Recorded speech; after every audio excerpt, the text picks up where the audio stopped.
If you need to reset two-factor authentication on Wise, follow these steps to ensure a smooth process. This guide will help you regain access to your account securely. Step 1. Visit the Wise website. Go to the official Wise website or open the Wise app on your device. Make sure you're connected to a secure internet connection. Step 2. Log into your account. Enter your login credentials, including your email and password. If you have trouble logging in due to two-factor authentication, look for an option that says need help or can't access your 2FA. Step 3. Access security settings. Once logged in, navigate to the Account Settings or Security Settings section. Look for the option related to two-factor authentication or security verification. Step 4. Request a reset. In the two-factor authentication section, you should find an option to reset or disable 2FA.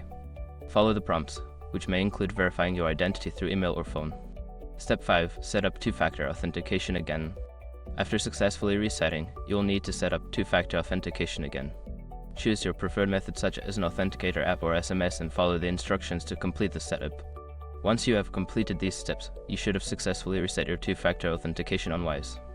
If you encounter any issues, consider reaching out to Wise customer support for assistance.